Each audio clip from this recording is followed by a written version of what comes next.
गरीब घर की एक लड़की थी जिसका नाम था सुंदरी। सुंदरी बहुत ही सुंदर थी। गरीबी के कारण उसकी शादी एक बड़ी उम्र वाले से कर दी गई। ससुराल में सुंदरी की बूढ़ी सास थी और 2 जेठानियां भी थीं। बड़ी जेठानी अमीर घर से थी। वह मायके से खूब दहेज लेकर आई थी। वह खूब सारे सोने के गहने पहने रहती थी। वह कोई काम नहीं करती थी और किसी से अच्छा व्यवहार भी नहीं करती थी। उसके खराब व्यवहार के कारण ही उसके पति घर छोड़कर कहीं चले गए थे। सुंदरी की दूसरी जेठानी मध्यम परिवार से थी। वह चांदी के खूब सारे गहने पहने रहती थी और घर का खाना वही बनाया करती थी। सुंदरी के दूसरे जेठ खेती का काम संभालते थे।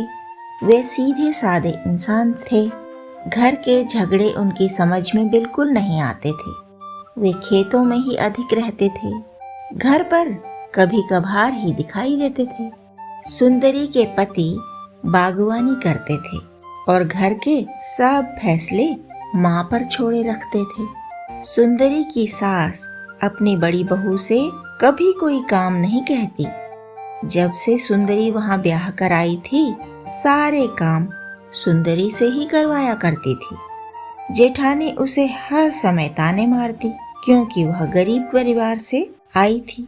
सास हर समय सुंदरी पर रौब झाड़ती और उससे नौकरों की तरह काम करवाया करती थी। सुंदरी के पक्ष में बोलने वाला कोई नहीं था। सुंदरी भी कुछ कह नहीं पाती थी, इस डर के मारे कि अगर वह सास जेठानी का विरोध करेगी तो वे और अधिक अत्याचार करने लगेंगी। तब सुंदरी क्या करेगी? अपने गरीब माता पिता पर बोझ नहीं बनना चाहती थी वह, और न ही उसे घर से बाहर जाने दिया जाता था। इस तरह सुंदरी का जीवन घुट घुट कर बीत रहा था। ससुर थे नहीं, बड़े जेठ तो लापता ही थे। छोटे जेठ सुबह सवेरे खेतों की ओर जाते तो बस रात को ही सोने के लिए घर आते थे। घर में क्या हुआ क्या नहीं हुआ उन्हें इसकी खबर भी नहीं रहती थी। सुंदरी अपने पति से कुछ कहने लगती तो वे कहते, जाओ माँ से बात करो, जो भी कहना है माँ से कहो। सुंदरी सोचती, माँ से कुछ कहेगी तो उसे मार भी लगने लगेगी, अभी तो डांट ही पड़ती है। तो सुंदरी दिन भर खटती रहती। कुछ खाली समय मिलता तो उसमें खिलौने बनाती या गमले रंगती रहती। फिर एक दिन जब आम का मौसम था, सुंदरी के पति ने सोचा कि फलों को संभालने के लिए सुंदरी को ले आना चाहिए। उस दिन कई साल के बाद सुंदरी घर से निकली। उसने सड़क को देखा तो उसे रोना आया। रंग बिरंगी फसलों को देखकर भी उसे रोना आया कि कितने साल बाद उसने खुली हुई दुनिया देखी है।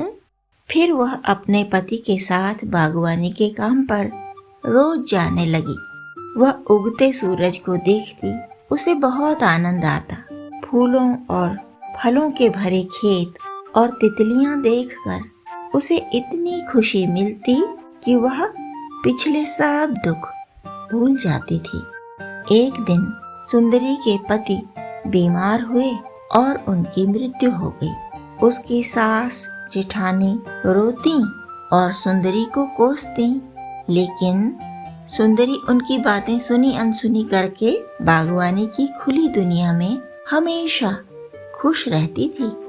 उसकी छोटी जेठानी भी उसे समझने लगी थी और वह उसका पक्ष भी लेने लगी थी। सुंदरी जब विधवा हो गई तो उसकी सास और जेठानी उसे कोसती, गालियां देती। उसकी छोटी जेठानी को उससे सहानुभूति थी, लेकिन वह कुछ कह नहीं पाती थी। सास और जेठानी का विरोध करने की हिम्मत उसमें नहीं थी। सुंदरी के पति का बहुत बड़ा बाग था, उसका क्या होगा सुंदरी यही सोचती। पेड़ों और फलों की देखभाल करना उसने पति के साथ सीख लिया था, लेकिन फलों का व्यापार कैसे हो वह नहीं समझ पा रही थी। उसने कुछ लोगों से संपर्क किया, लेकिन पाया कि वे सुंदरी की कमजोर स्थिति का फायदा उठाना चाहते हैं। औने पौने में बाग खरीदना चाहते हैं। फलों की फसलें बहुत ही कम मूल्य पर लेकर अपने लिए भारी मुनाफा चाहते हैं। इन बातों से सुंदरी और भी चिंता में पड़ गई। बस एक जेठ थे घर में। वे अपनी खेती बाड़ी संभालते थे। उन्हें न बागवानी के काम का ज्ञान था, न ही उन्हें फुर्सत थी। सुंदरी ने अपनी बहन मुंदरी को फोन किया। मुंदरी और उसके पति ने विचार विमर्श किया और फिर उन्होंने सुंदरी को अचार मुरब्बा बनाने की सलाह दी।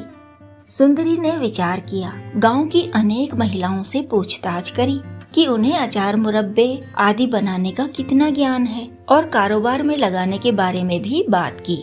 सुंदरी का सहयोग करने के लिए मुंदरी उसके पास आ गई। गांव की 3 महिलाओं ने उन्हें पूरा समय देना शुरू किया। सुनीता, विनीता और झुमकी ने काम करना शुरू किया। सुंदरी नौकरों से अचार योग्य कच्चे आम, करौंदे, जामुन, नींबू तोड़वा लेती। झुमकी उन्हें धोती, पोंछती, धूप दिखाती। सुनीता, विनीता फल काटने में लगती। मुंदरी मसाले तैयार करती और फिर वे चारों मिलकर अचार को पकाने, भरने, मसाले मिलाने का काम करती। झुमकी तैयार अचार को मर्तबानों में भरती। बाजार का क्या हाल है, बिक्री कैसे कैसे हो सकती है, यह सब देखने के लिए मुंदरी खुद अचार लेकर बाजार में बेचने गई। मर्तबानों में भरा अचार लोग चखने को मांगते। चख लेते तो स्वाद मन को भा जाता, फिर खरीदे बिना न रह पाते। मुरब्बे बनाने का काम भी इसी तरह मिलजुल कर होने लगा। जामुन अधिक हुए तो सिरका बनाया गया।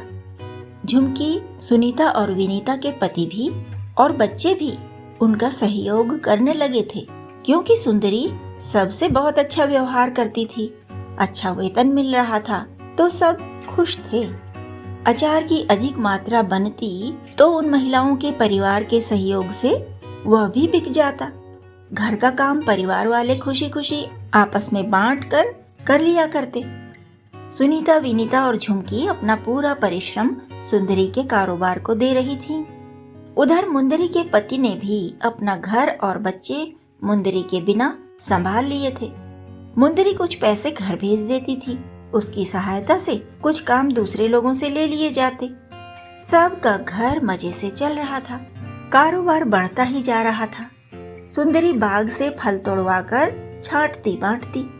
किस फल को पकने रखना है और पके फल कौन बेचेगा, कहाँ बेचेगा, यह सब वही सोचती।